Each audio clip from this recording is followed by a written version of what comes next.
good to see so many people here this afternoon. I just came from our annual budget meeting this morning. So at the beginning of the year, we have this big meeting with our owners, rather our new owners, and we set the direction and the targets and the KPIs for the whole year. So aptly, we have a presentation this afternoon which talks about how do you succeed in Singapore's private residential market. I think of late, we probably have been flooded by a lot of unsettling news about the market. Interest rate going up, economy slowing down, jobs slowing down, oil prices, stock market, all right, blah, blah, blah, blah, blah, blah. A lot of noise out there, okay? And a few days ago, over the weekend, those of you who read Business Times will have seen this article, okay? More property agents throwing in the towel. So I guess if you guys are here this afternoon, you're not one of them, huh? Okay? So we are the ones who are going to stay through this journey, walk through this journey together, okay? As I would say the market has turned. But interestingly, in the closing paragraph of the of this article, which is started off pretty negative, it talks about how you can actually beat the market. Our CEO was quoted to say that though, overall market transactions for private residential resale in 2015 has only gone up by 20%, but our company's transactions for private resale has gone up by 35%. So in the words of investment bankers, this would be called outperforming the market, okay? Which is that's why our owners are pretty happy this morning. And so the question is, how do you outperform the market, right? I mean, everyone, how do you differentiate yourself from a normal agent to one that is basically moving a step or many steps ahead of your current peers? So basically, at our company, we focus a lot on the very basics, okay? And our agents and our team is always kept informed about market direction. Okay, so I'll be sharing with you some of these things this afternoon. This is what we usually do within the company on a regular basis so that you know how to chart your direction.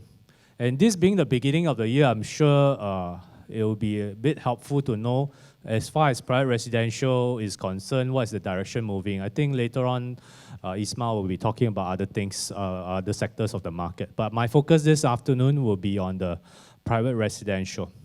So basically, in order to chart your direction and to move, you need to know basically currently what is the market numbers telling you, who is buying, where are they buying, what are they buying, where are the hot spots going forward, and what is the longer term perspective, all right? So hope to sum it up in the next 40 minutes or so. Okay, so what is the market telling us, okay? So we know that prices have been coming down by over 9 quarters, and is it going to continue going down? Everybody will tell you yes, all right? Everybody will tell you yes. So prices are still on the decline, but what's interesting to note is that the rate of decline for what we call core central region, which is our prime properties, they have taken a bigger hit than other sectors.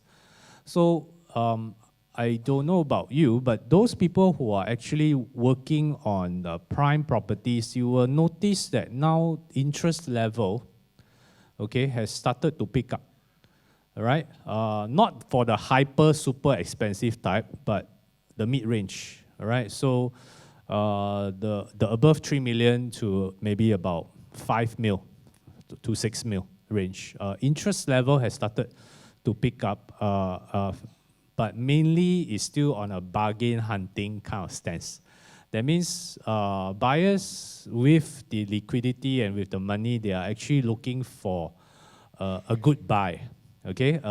So would be like a motivated seller who needs to sell off his property to move on, perhaps to buy other things or to liquidate. All right, so there will be a fair amount of bargain hunting going on, and it's pretty active, okay, as far as buyers are concerned.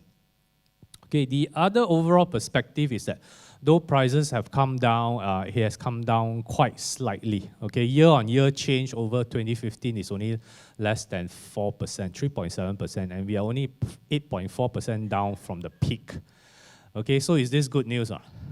Okay, to homeowner is good news. Okay, but to those of us who are hoping for a change in a cooling measure, not so good news. All right, it's I think it was there's this I think in the Zhao Bao, all right, Lawrence Wong was saying that all right, not okay, they'll only do something, or they only do something if we see something like 17%, all right, thereabout. So I haven't really read in detail, but somebody just floated me this article. Okay, anyway, comparatively, if we compare 2014 with 2015, it's about the same. The way the price has come down is about 4% plus minus. So the market is pretty stable, okay, in terms of pricing. But this is what you see at the surface overall. Okay, of course, some people will tell you certain sectors really taking a big cut, especially in the core central region. All right, the very prime properties, the discount is quite significant, which is quite true. Okay, the other place you probably will hear your peers saying is that Sentosa Cove, right? In the Sentosa region is Lelong down there, all right? Because quite true, the market is, if you look at the prices that have been traded, it's quite significant, all right? A big discount. So they are what we call outperforming the market in the negative way, all right? So so bargain hunting would continue, all right? Especially for people with the money in these sectors. Okay, so this is based on official statistics. So official statistics, URA figures tell you that the quarter seen the smallest drop. We won't want to read too much into this. People are asking, will that means smallest drop? That means will the market flat? Will the market go back up? Answer is, it remains to be seen. But look at the way things are going, I think not.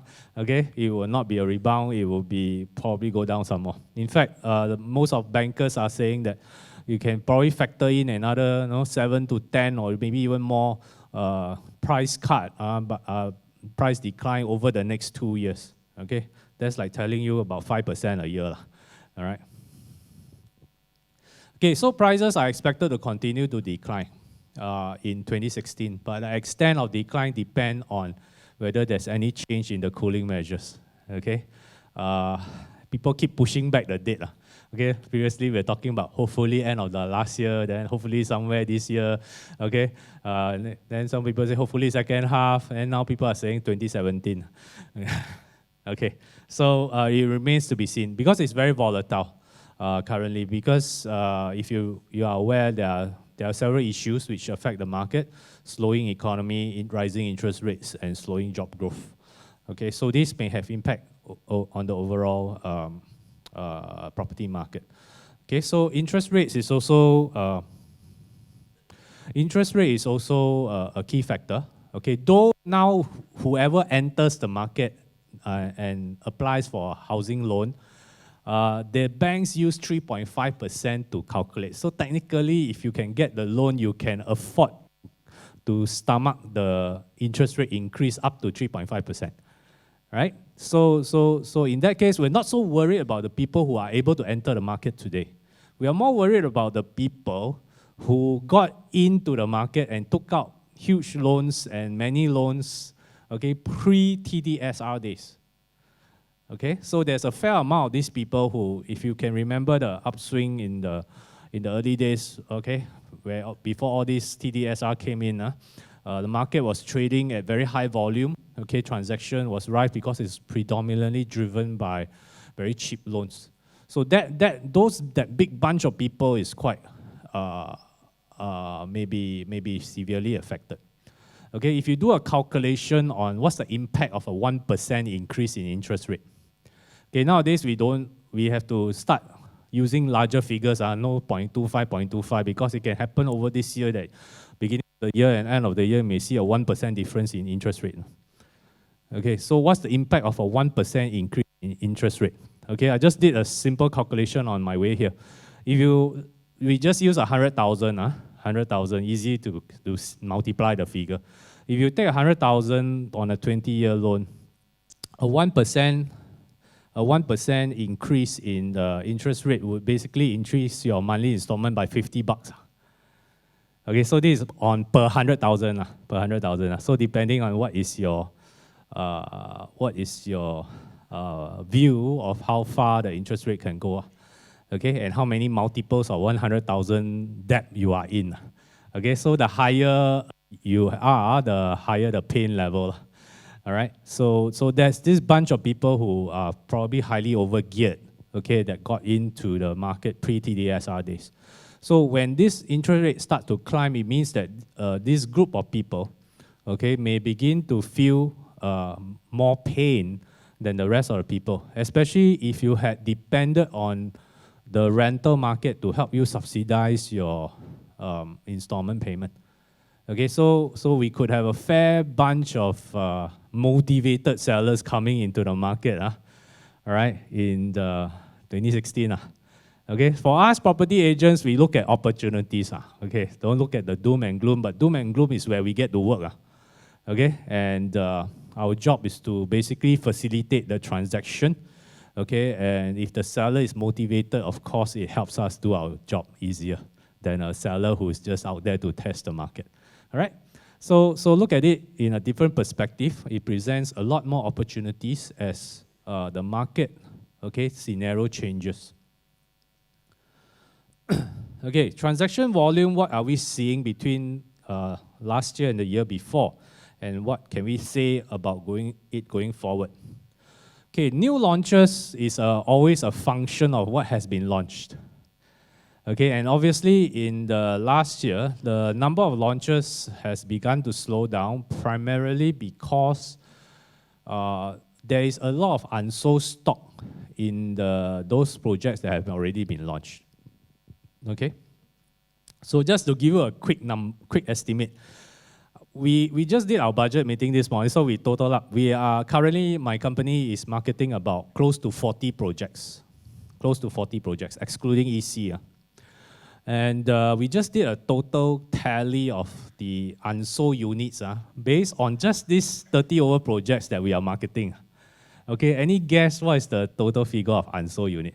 Just our projects only. We don't talk about the market total. Okay, it's about 8,000. 8,000, no. That means my agents got 8,000 units to sell based on what has been launched. Okay, excluding other developers' projects which are not in our portfolio. So there's a lot of unsold stock. So which means what happened is, I would say that developers going forward are likely to space out their launches, the new launches, and they will also concentrate a lot on clearing stock.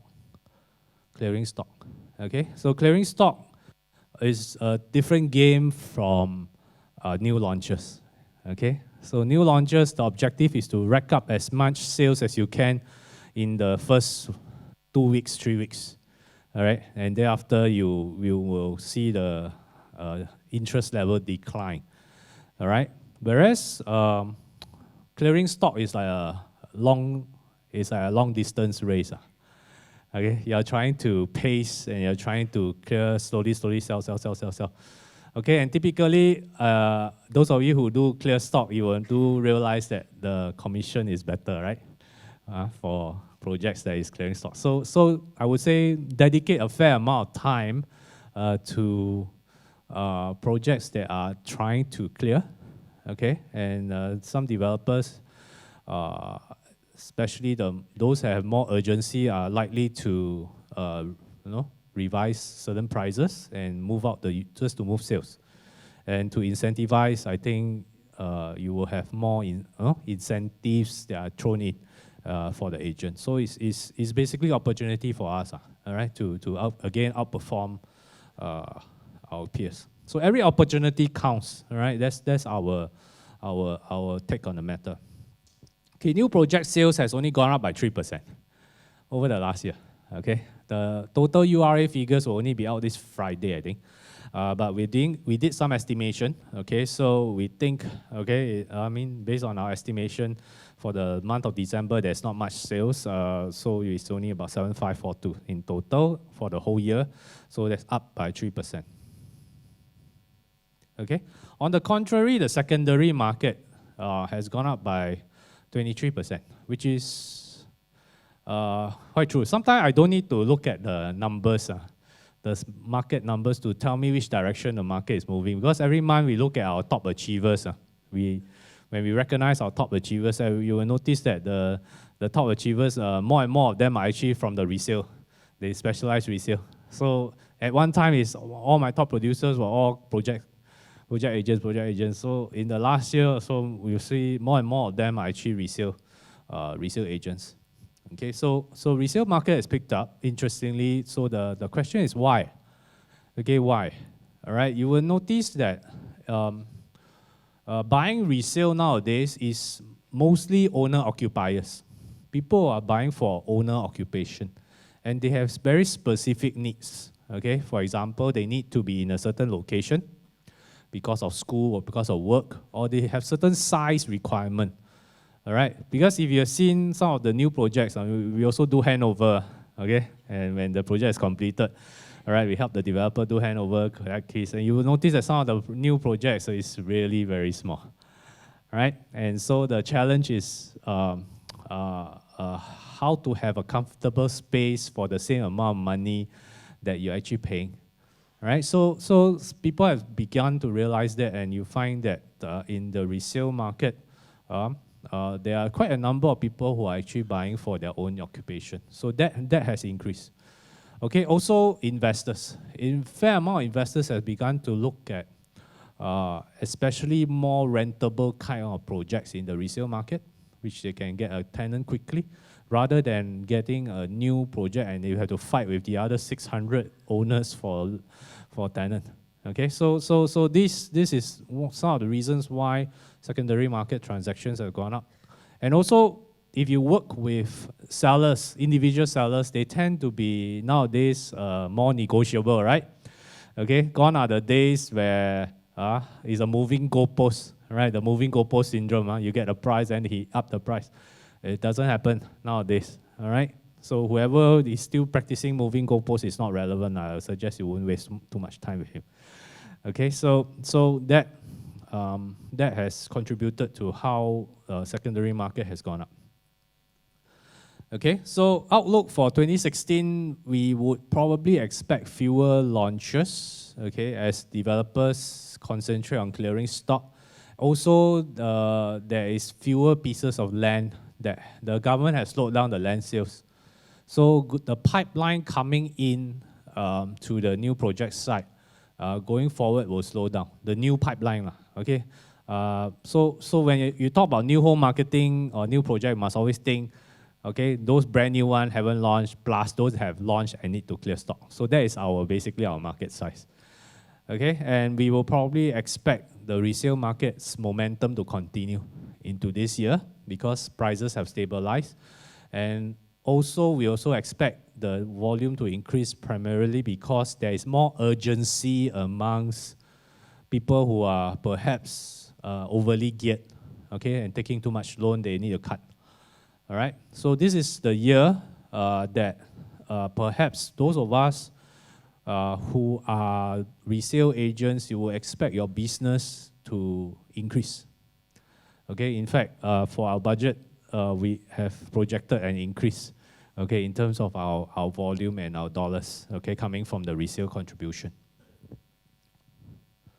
Okay, let's look at the rental market. What is the rental market telling us? Okay, this is a picture that you will continue to see, and it is only going to get worse. All right, it is only going to get worse. Why? Because we have too many units and too few tenants. It's a matter of supply demand. Okay, so forget about increasing new headcount. Most companies, okay, find it very difficult to employ foreign staff. So, and those that actually finish their contract, some of them are going home. All right, so we will have a diminishing tenant pool, but an increasing supply of newly completed projects. This could be the next big headache that we will have to solve, okay? Rents have declined across the board, but of course, it's not in a big way yet. We are not hit by any critical external shock that caused rents to plunge. They're still trying to come down. It's still pretty moderate across the board, so about 4.3% year-on-year change. And since the peak has only come down by about less than 7%. But this is again an average out figure from official statistics. Some places, of course, not so easily rentable. The landlord has taken a big cut in the rent, okay? But it's a practical thing to do to get a tenant. No choice in today's market. It is essentially a tenant's market. Okay, but it works for us. Why? The rental transaction volume has increased, Okay, so some people ask this question: how come the new demand coming in has slowed down, but yet rental transaction has gone up by 10%? Why? Okay, very simple. Today's tenants market, right? Most people are doing what? 12-month leases, right? Very seldom. You have less and less 24-month leases. So a lot of 12-month leases, which means the frequency of transaction increase. So that's why the overall volume, okay, has increased.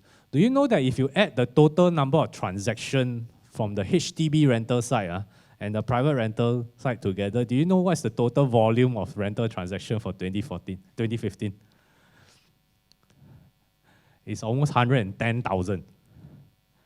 110,000, okay? More than 110,000. That's a lot of rental. Okay, and you'll find that in a typical property company, you will find that maybe about 60% of your transactions, 60 to 70% of your transactions, they are rental transactions. So rental market is actually very active. Okay, and in the meantime, if you're fighting a slow resale or a slow new project market, I think rental is the way to go. Okay, it's the turnaround time is pretty fast, right? And basically, if the rent is right, tenant moves in, and the money is faster, right? For rental cases. So I would say spend a bit of time also on the rental market to balance your ship. Okay, and transaction volume is very steady, and there's always this third quarter surge every year without fail. Okay, every year in the third quarter, the volume of rental transactions surges. If you plot it historically, it's always like that. Okay, it's like a step ladder, ding, ding, ding, then it comes down. All right. Okay, what's the outlook? Okay, rents are expected to decline because of record number of transactions, completions, less foreign labor coming in, and increasingly more signing 12-month leases. So transaction though will increase, but rents will come down. Okay, how bad is the situation? Okay, this is from a newspaper article. Okay, we're looking at about 22,000 new units going to complete this year. This is adding to the current stock that is already in the market that has been recently completed and competing for tenants. Okay, so this is the supply situation. Okay, therefore vacancy rate is on the increase. Okay, this chart is only going to get worse as the time goes on. Okay, primarily it's caused by very slow workforce growth. Okay, slow workforce growth, and why? Because we are restructuring the economy to be less reliant on foreign labor, foreign manpower, and foreign manpower growth is the slowest in 2015, that period. Okay, compared to previous year, which means your new expatriate coming in is the number has slowed down, and those that come in don't have a very high budget. Okay, most of them come in nowadays, everything is thrown together in their salary, so they would be taking personal leases rather than company leases. Okay, add to that, there's a disincentive to come here. Why? Because Singapore's cost of living is very high. Okay, anybody that sends staff over here to work, they basically have to take care of the increased cost. Okay, Singapore is one of the costliest cities in Asia Pacific, and therefore, worse, our Sing dollar very strong. Okay, so Sing dollar very strong. That means people who are assigned here, they require a higher cost of living allowance, all right, to maintain their spending power. Okay, let's talk about cooling measures. We are hopeful, but I think we are not too hopeful. All right, so the issue was raised in July last year that, hey, it's about time to revise the measures. So it's carried in the Straits Times, and the argument is quite sound, actually, okay? Because they say that prices have gone down, HDB market has gone down, we are seeing a lot of oversupply, interest rates increasing, mortgage sale is also increasing, and there are jobs at stake because primarily the real estate and construction industry employs about 16% of the people. So need to do something, okay, before it gets worse. All right? So MAS came back to say, no, too early, okay? Prices have softened, but not enough. So this is the same message that different people come out and say the same thing. Okay? So one day you see this guy, okay? Next day you see this guy, all right? And then after the election, the developers say, let's start again.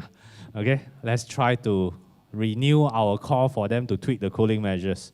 Okay? And they come out with this very serious warning. If you don't do anything, there's this downward spiral. Downward spiral, there's a downward spiral, you don't pull out the aeroplane going to crash. Blah, blah, blah. Okay? So the same answer come out again. Okay? Price adjustments we have seen is too moderate, okay, blah, blah, blah. This was in October last year. This is the first statement that our new housing minister said, okay? Right, so what's the bottom line? They do not want to risk a premature market rebound, okay? So probably minister calls parting words to him. I spent close to 5 years to bring down the prices. You don't do anything that will cause the price to go up, all right? So they pass the baton over. Okay, so same thing lah. So anyway, we're not too optimistic about anything being changed, at least in the first half of this year. All right, so let's watch the remainder of how things pan out with changing circumstances. So maybe things will change. All right, so it all depends on the seriousness of the pricing, because at the end of the day, bear in mind, Singapore is made up of 90% homeowners. That means you take a stone and you throw, you will hit a homeowner. Okay, 9 out of 10 people own their homes. So we cannot have a situation where housing prices plunge and the government don't do anything. All right, but it has not plunged. That's their point. Okay, it has gone up by so much, it has only come down by so little. All right, so we're not doing anything at the moment, but we are watching the market. Okay, so the other thing that was brought up, actually why they are not doing anything, is that they are concerned about people over borrowing. Okay, and in particular, this group of people, okay, which is earning about 7K and less, and they are servicing a housing loan. Okay, just now I said that every increase of 1% causes you to increase $50 if you're on a $100,000 loan. Okay, so for a person that is, for people who are earning lower income, the pain is a lot more than a person who is high income. Okay, it's relative. So they are watching this group of people. They are concerned about this big bunch of people that will cause the whole market to collapse. Okay, if anything will happen. So they're playing it safe. Okay, which is quite alarming. Okay, like this morning during our budget meeting, we were talking about interest rates because company also have take loan, right? Okay, certain amount of operations is financed by loans and all that kind of thing. So you'll find that the direction actually in a situation of high interest rate, where the interest rate is increasing, actually you should be paying off, should be paying down your debt. Okay, you should be paying down your debt. Focus on paying down your debt, all right, rather than taking more and more debt. So some people may begin to adopt that mentality, and even though they can afford to buy property, you find that inevitably a certain percentage of demand, may slow down. All right, from those people who are a bit careful. right? So you can have this kind of situation where due to the volatility of the market, the things goes up. Okay, this is the SOR rate. Okay, I'm sure if those of you who finance property using SOR rate is very shocking as a roller coaster, right? Okay, you should refinance it, at least move it back to SIBOR, okay? Even though both are going up, but it's less volatile. Okay, so rising interest rates are expected to hit the owners, all right? And this just came out a few days ago, all right? The SIBOR has jumped actually 2.6 times in 1 year. That means, can you imagine you buy something at $1, it's now $2.60. All right, so this is what it means, all right? Okay, so rising interest rates, like I shared with you earlier, also may present opportunities for us because there are sellers who will be keen to dispose of their assets or the properties that they have bought some time ago. And so because they are more motivated, all right, it basically, you take on the listing, it's an easier sale. Basically, you just need to connect the buyer, okay? Now, let's look at hotspots. Where are the transactions? Okay, now tracking resale, there's an increase in resale transactions in almost all districts. But distinctively, we are noticing for both 2014 and 2015, okay, the blue and the red bar tells you that District 15 is the most popular in terms of resale transaction. Also, for coming in on a second position is the District 9 and 10. Okay, so why? I think people are taking this opportunity where sellers have become more negotiable to take up positions, especially along, okay, where the Thompson East Coast line will be running. Okay, so they're gearing up, okay, for the completion. Of course, if you buy today, you got to put up with the construction period, which is havoc, okay, over the next many years, okay, 5-10 years. Okay, for a very simple reason, if your house or home is near the MRT, it's basically more accessible, more convenient, make it more marketable, prices you fetch better. Okay, there's a difference between near MRT and not near MRT. Especially now the government pushing towards what? Less cars, all right? They want more people to take public transport, less cars. Going forward in the future, who knows, maybe the car price will be even more expensive than now. All right, so can buy now, better buy. All right, so some of the more popular projects, we've seen more transactions, Pebble Bay, Coastal Rule. These are very nice projects, okay, that during that time, developers do spend a lot of money in the finishing. Okay, the other hot spot is the next big thing, go north. Okay, we are almost done with Jurong West. Okay, it's almost there already. Okay, just the next big thing that to drive will be the government is going north. All right, so Woodlands, the next regional center. All right, it's developed over the next 10-15 years. Okay, that means there's enough land there. 100 hectares of development land. They are planning for 100,000 new jobs. They're building a new city, man. A new CBD in Woodlands. All right? So master plan is already in place. If you have time, you should go and analyze, all right, the master plan, because in how the government work is they're very transparent. They already tell you what's going to happen. It's only a matter of time. So one way to make money, or rather, is to follow where the government is going, right? Where the government is going. So the next big thing is actually Woodlands. Okay, so a lot of things are being put into place. Woodlands Central, and then there's the North Coast, okay?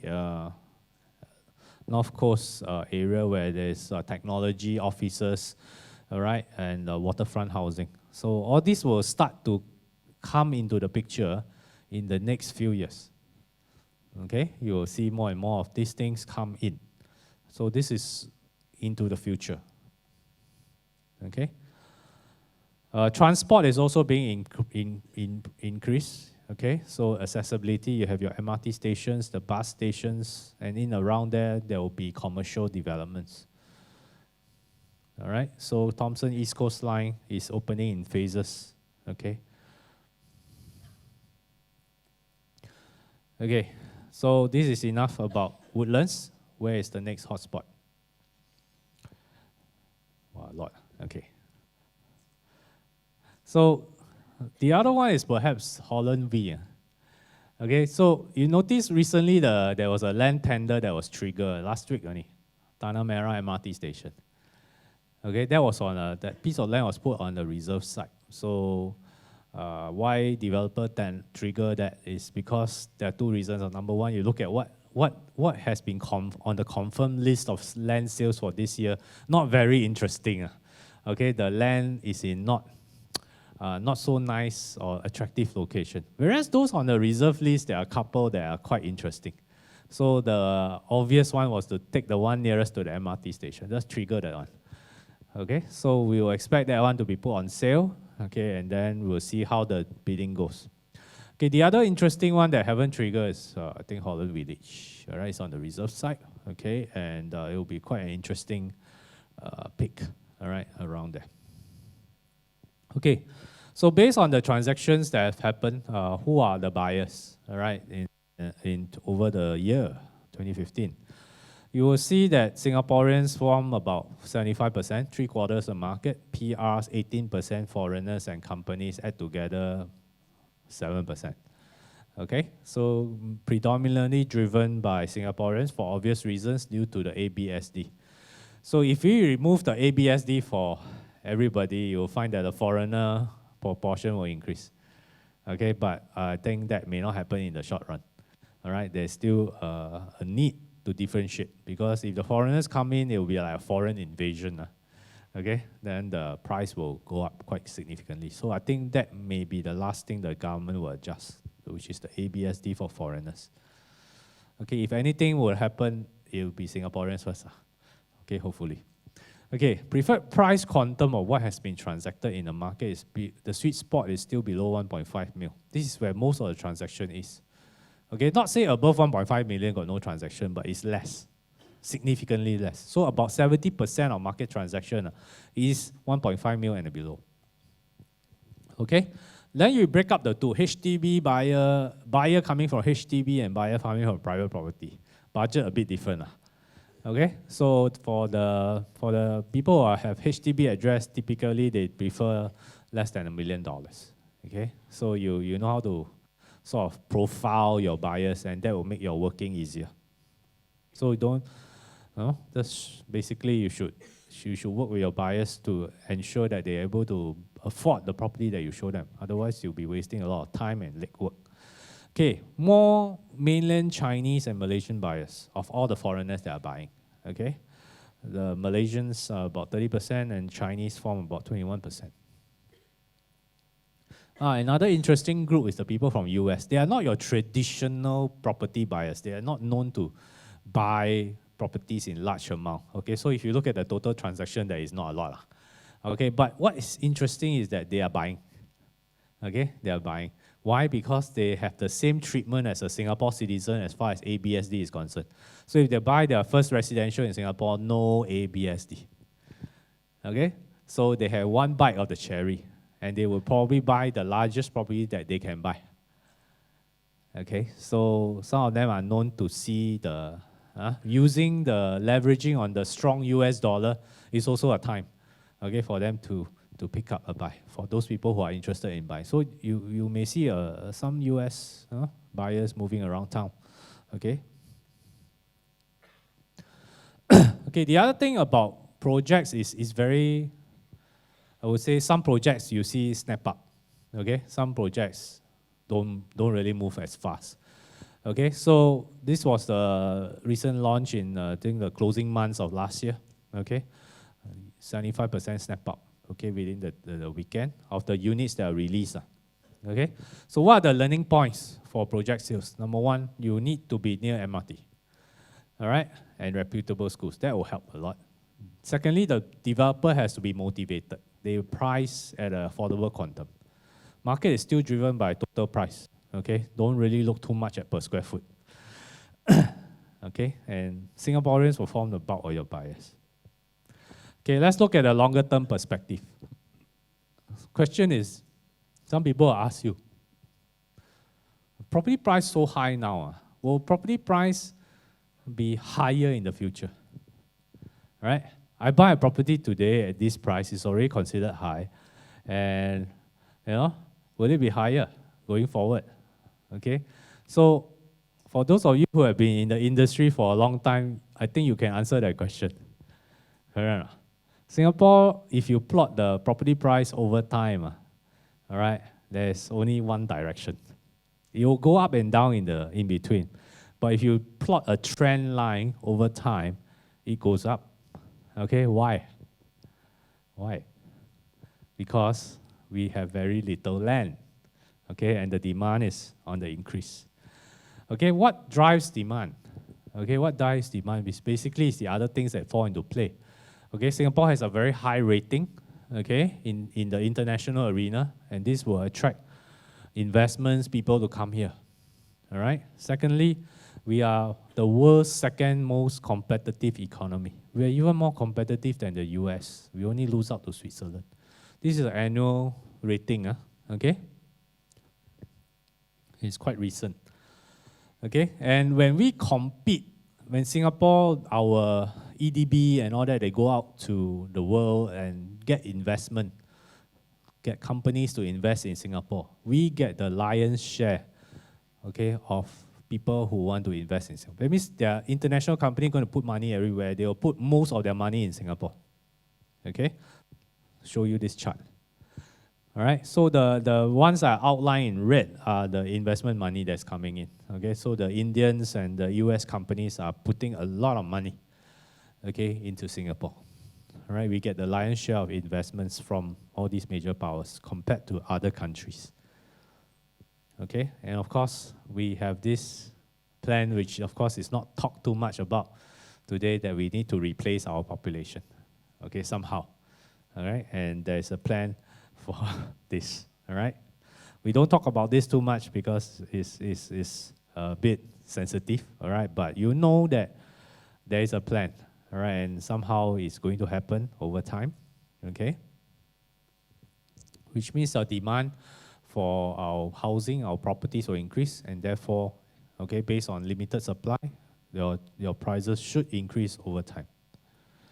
Okay, the other thing is Singapore has one of the highest home ownership rates in the world, 90%, okay, amongst the highest in the whole world. Okay, and therefore, a lot of work has been put into planning a better place for us. All right, you find that old towns are being remodeled to upgrade, to look better. There are new towns that are being planned that looks significantly different from last time, things will only get better. Okay, so therefore, you know that property prices are always affected by its location and the surrounding. So if the surrounding improves, okay, accessibility improves, the environment quality improves, basically your price goes up over time, okay? And the other thing, of course, is the park connector network, all right? That's coming in a big way, all right? So I think probably in the future, you don't even need to drive around. You can ride a bicycle and get anywhere. So will we see the day of property agents going around in bicycle? And the new attire is bicycle attire. Okay, it may happen. It may happen. You never know. All right. So basically, what I'm trying to tell you is this. We are looking at challenging conditions, but challenging conditions presents more opportunities for us. We tend to like to use challenges that will open up opportunities, and it's for us to find this, and move on. There's no point say doom and gloom, I'm not going to work anymore, that's it, I throw in a towel. Good, less people in the industry. Okay, then we have more to share amongst those of us who stay. So thank you very much.